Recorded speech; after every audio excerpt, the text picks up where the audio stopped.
नजर है हमारी ऑयल मार्केटिंग कंपनीज पर भी, और आज यहां पर थोड़ा एक्शन दोनों तरफ का देखने को मिल रहा है। थोड़ा समझते हैं ऑयल मार्केटिंग कंपनीज बाकी इस स्पेस पे क्या कुछ नया डेवलपमेंट हो रहा है, क्यों आपको रखनी है नजर ऑयल एंड गैस सेक्टर पर भी।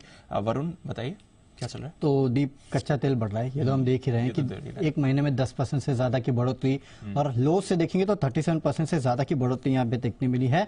तो इसका इम्पैक्ट ऑयल मार्केटिंग कंपनीज पे होगा।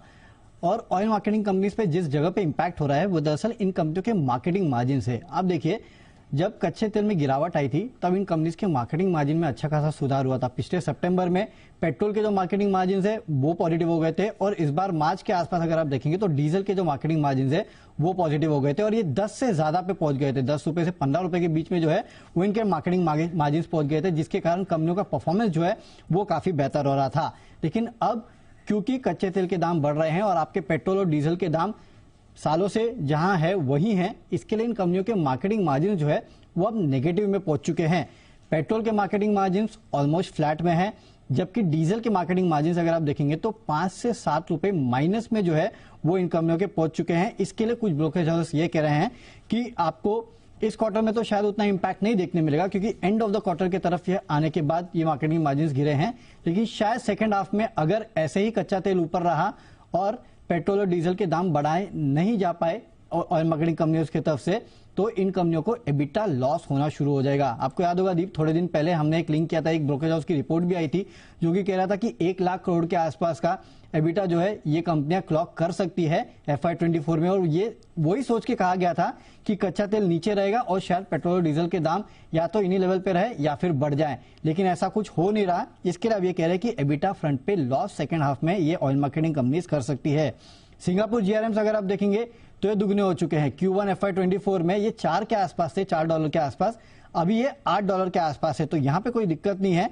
और जो एशिया क्रूड है उसके मार्जिन भी 25 से 27% के आसपास बढ़ चुके हैं। तो यहाँ पे ग्रॉस रिफाइनिंग मार्जिन की दिक्कत नहीं है, दिक्कत है मार्केटिंग मार्जिन की। और मार्केटिंग मार्जिन में अगर यहाँ से गिरावट आएगी तो जाहिर सी बात है कंपनियों को नुकसान झेलना पड़ेगा।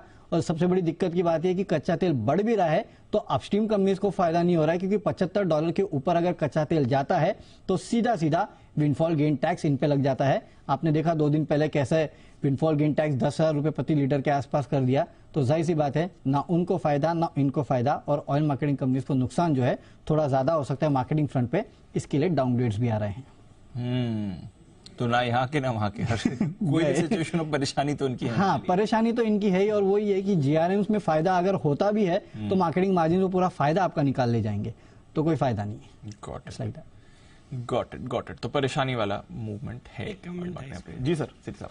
नहीं, बिल्कुल दीपांशु, आई एग्री विद जो भी वरुण ने कहा कि मार्केटिंग मार्जिन पे काफी प्रेशर रहेगा, बट जो रिफाइनिंग मार्जिन है वहां पे पॉजिटिव नजर आ रहा है। तो मुझे लगता है एक stock which could benefit out of it, जिनको रिफाइनिंग मार्जिन ही सिर्फ मिलते हैं और मार्केटिंग कुछ करते नहीं है, MRPL could B one stock जिनके मार्केटिंग के कोई इश्यूज है नहीं और रिफाइनिंग मार्जिन चूंकि इंप्रूव होंगे तो वहां पे एक अच्छी बढ़त देखी जा सकती है। और बाकी जितना नेगेटिव चारों तरफ दिख रहा है, I think there is some positive also, because आप इस तरह के बाजार में भी आज देखिए HPCL इज पॉजिटिव, गिरा नहीं है, तो कुछ तो है जो बाजार हमसे ज्यादा जानता है, and because of which these stocks are not falling.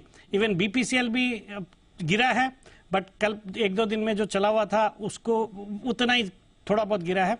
बाकी HPCL इज स्टिल पॉजिटिव, और बाकी मुझे लगता है MRPL could be a good bet at the current levels. कोई टारगेट सर MRPL के? नहीं, MRPL मुझे लगता है ये बहुत ही डीपली अंडरवैल्यूड है, और जिस तरह से क्रूड में उछाल है और जो GRMs बड़े हैं, मुझे लगता है we could easily see levels of 115-120 very soon.